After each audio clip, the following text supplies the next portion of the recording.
देखो भैया, सारा शरीर छत विछत हो गया है। कितने गहरे घाव हैं। युद्ध में लगे हुए घाव तो वीरों का अलंकार होते हैं लक्ष्मण। भैया, मैं सब कुछ जानता हूं। कितनी पीड़ा सह रहे हैं आप। अरे, अब पीड़ा कहां? तेरे हाथ के स्पर्श में माता का ममत्व और भाई का स्नेह सब कुछ एक साथ मिल गया है। जैसे औषधि उपचार से नहीं, तेरे प्यार ने सारी पीड़ा हर ली है। तूने मेरी नस नस में नया उत्साह, नई उमंग भर दी है। देख लेना, कल तेरा राम ऐसा घमासान युद्ध करेगा कि युद्ध के इतिहास में वो अमिट अक्षरों में लिखा जाएगा। बार बार मेरी अंतरात्मा मुझे कचोटती है। इस सब बखाने की जड़ मैं हूं भैया। यदि मैं माता सीता की उस क्षणिक कटुता से आवेश में आकर भाभी को छोड़कर अकेला नहीं जाता, तो हमारे इस शांतिपूर्ण वनवास में यह घोर लंका कांड नहीं लिखा जाता। लक्ष्मण, अज्ञानियों की भांति बातें क्यों करते हो? तुम तो जानते हो कि जीवन में जो कुछ होता है, मानव को जो सुख दुख मिलता है, उसके पीछे विधि की कोई योजना होती है। मानव अल्पज्ञ है, वो भविष्य को नहीं जानता, परंतु विधाता जानते थे कि जो दुख हमको मिला, उसके परिणाम स्वरूप संसार और समाज का कितना कल्याण होने वाला था।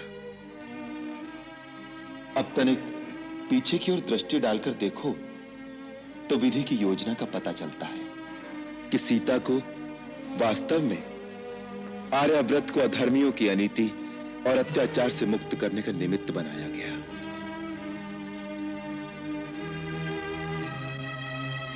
अब यदि हम केवल वन विहार करके अयोध्या लौट जाते तो धर्म कर्म में जीवन यापन करने वाले और लोक कल्याण में जीवन समर्पित करने वाले ऋषियों और मुनियों का त्रास कैसे मिटता?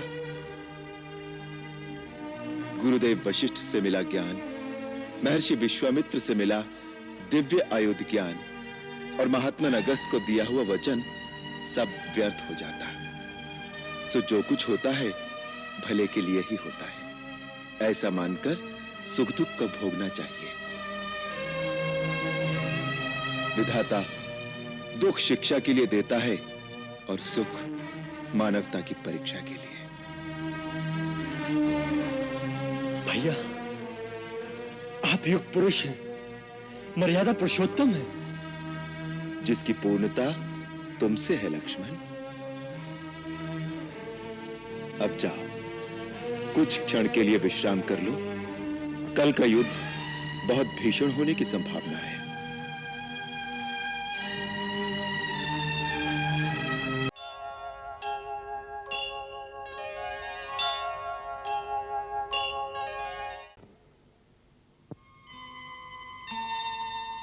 हे प्रभु, ये सब कुछ आपका ही दिया हुआ है।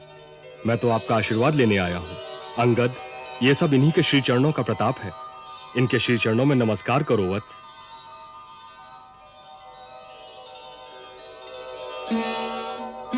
युवराज अंगद,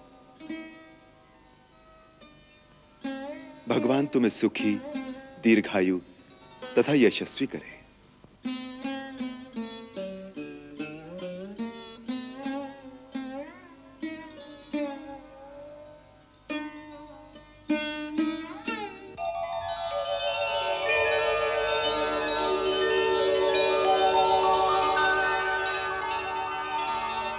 किष्किंधापति महाराज सुग्रीव, भगवान पुंडरीकाक्ष आपको एक आदर्श प्रजावत्सल राजा होने का यश प्रदान करें।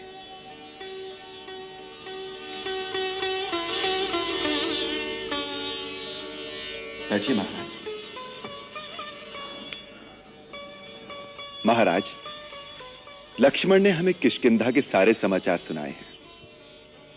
हमें यह जानकर बड़ी प्रसन्नता हुई कि राज्य के समस्त प्रमुख जनों परिजनों एवं प्रजा ने राजा के रूप में आपका स्वागत किया है। जिस राजा को इतना स्नेह मिले उसका उत्तरदायित्व तो बहुत बढ़ जाता है।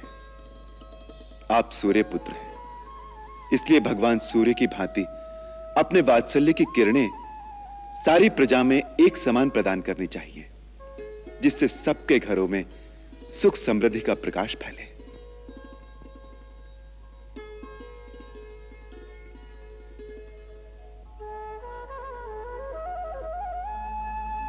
यद्यपि आपके पास हनुमान, जामवंत, नल नील आदि बुद्धिशाली मंत्री हैं, फिर भी हम आपको परामर्श देंगे कि वाली के साथ जो मित्र थे उन्हें भी अपने मंत्रिमंडल में अवश्य सम्मिलित करना चाहिए। विशेषतः वाली के मित्रों को यह आभास नहीं होना चाहिए कि उनका अस्तित्व अर्थहीन हो गया है। इस साम्राज्य को समृद्धशाली बनाने में जिनका योगदान है उनका सहयोग अवश्य लेना चाहिए। इससे एक ओर तो प्रजा कल्याण के कार्य निर्बाध रूप से चलते रहेंगे, दूसरी ओर राज्य में फूट नहीं पड़ेगी। इस समय आपका प्रथम कर्तव्य है राज्य की समस्त शक्तियों का संगठन। उससे भी पहले मेरा कर्तव्य है देवी सीता की खोज कराना, जिससे कि उनकी मुक्ति का उपाय किया जाए। आपने ठीक कहा महाराज सुग्रीव। सर्वप्रथम हम सबका कर्तव्य यही है कि चारों ओर भाभी की खोज कराई जाए। परंतु उस अभियान के लिए यह समय उपयुक्त नहीं है लक्ष्मण। वर्षा का आरंभ हो चुका है, चारों ओर नदी नाले चढ़े हुए हैं, यातायात संभव नहीं है। इसीलिए चौमासे में सारी यात्राएं स्थगित कर दी जाती हैं। महाराज सुग्रीव, ये 4 मास आप अपने नए राज्य को सुव्यवस्थित करने में लगाइए। इसके पश्चात कार्तिक लगते ही आप सारे वानरों को इकट्ठा करके हमारे पास आइए। फिर इस महाअभियान का श्री गणेश किया जाएगा। ये 4 मास हम प्रसरवन गिरि पर्वत पर निवास करेंगे।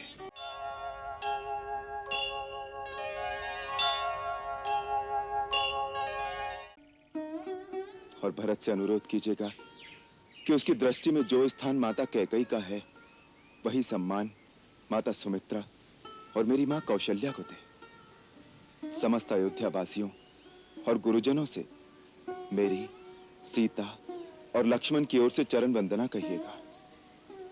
अच्छा आर्य, वनवास समाप्त होने पर फिर मिलन होगा। नहीं नहीं रघुवर, इतने निर्मोही न बनो।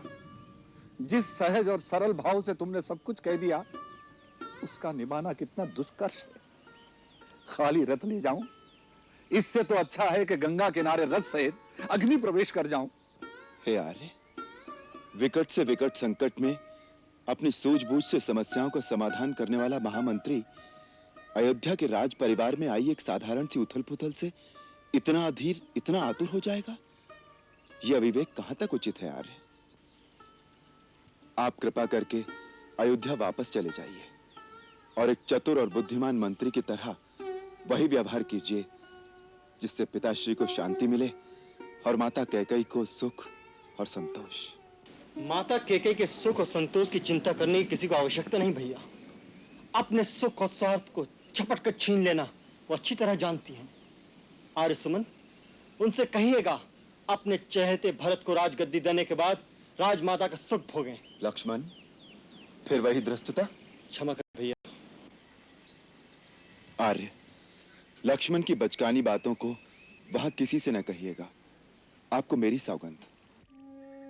महाराज ने विशेष रूप से आग्रह किया था, यदि राम और लक्ष्मण ना आए, देवी सीता को तो अवश्य साथ ले आना। उन्होंने यह भी कहा था, सीता 2-4 दिन वन के कष्ट देखने के बाद अयोध्या वापस आ जाए, हमारे लिए आए। महाराज ने यह भी कहा था, राम के जाने के बाद मेरा और कौशल्या का कोई सहारा नहीं। राम, यदि मुझे आप जाने के लिए कहते हैं, जानकी को तो साथ भेज दो। अवश्य, जानकी जाए, हमें भी प्रसन्नता होगी। आर्य, हाँ सीते, यहां तक आकर तुमने वन की छटा तो देख ही ली। अब तुम घर लौट जाओ तो सास ससुर समस्त प्रियजन की चिंता मिट जाए, उनकी सेवा कर सको तो हमें प्रसन्नता होगी। आर्य सुमंत के साथ घर लौट जाओ देवी। स्वामी, मैं तो केवल आपकी छाया मात्र हूँ। मेरा अपना कुछ अस्तित्व नहीं है। यदि आप अपने से अपनी छाया अलग कर सकते हैं तो मुझे भी अलग करके भेज दीजिए। वही देवी, स्त्री तो माता, पत्नी, बहू, बेटी, कई नातों में बटी हुई है। उसे तो सारे नाते निभाना चाहिए। आर्य, आप भी मेरे पिता समान पूज्य हैं। आपको उत्तर दे रही हूँ, इसके लिए क्षमा करें। स्त्री के सारे नाते, सारे संबंधों का एक ही आधार स्तंभ है, उसका स्वामी। यही सीख मुझे माँ से मिली है। यही शिक्षा पूज्य सासू जी ने देकर मुझे पति के साथ भेजा है कि दुख में भी उसी प्रकार पति का साथ देना जैसे सुख में दिया है। आर्य सुमंत, आपको सीता को साथ लौटा ले जाने का विचार भी त्यागना ही पड़ेगा। अब आप रथ लेकर प्रस्थान कीजिए। जी हाँ आर्य सुमंत, जब तक आप रथ लेकर नहीं लौटेंगे देवी केकई इसी शंका में बेचैन रहेंगी कि कहीं हम सैर करके अयोध्या वापस न लौट आए। आर्य सुमंत, आपको देखकर माता कैकेयी को विश्वास हो जाएगा कि राम वन को गया, तब पिताश्री के प्रति मिथ्यावादी होने का संदेह करती रहेंगी। अब और विलंब न कीजिए, शीघ्र अयोध्या लौट जाइए। जैसे प्रभु की इच्छा। होनी बलवान है। सरकार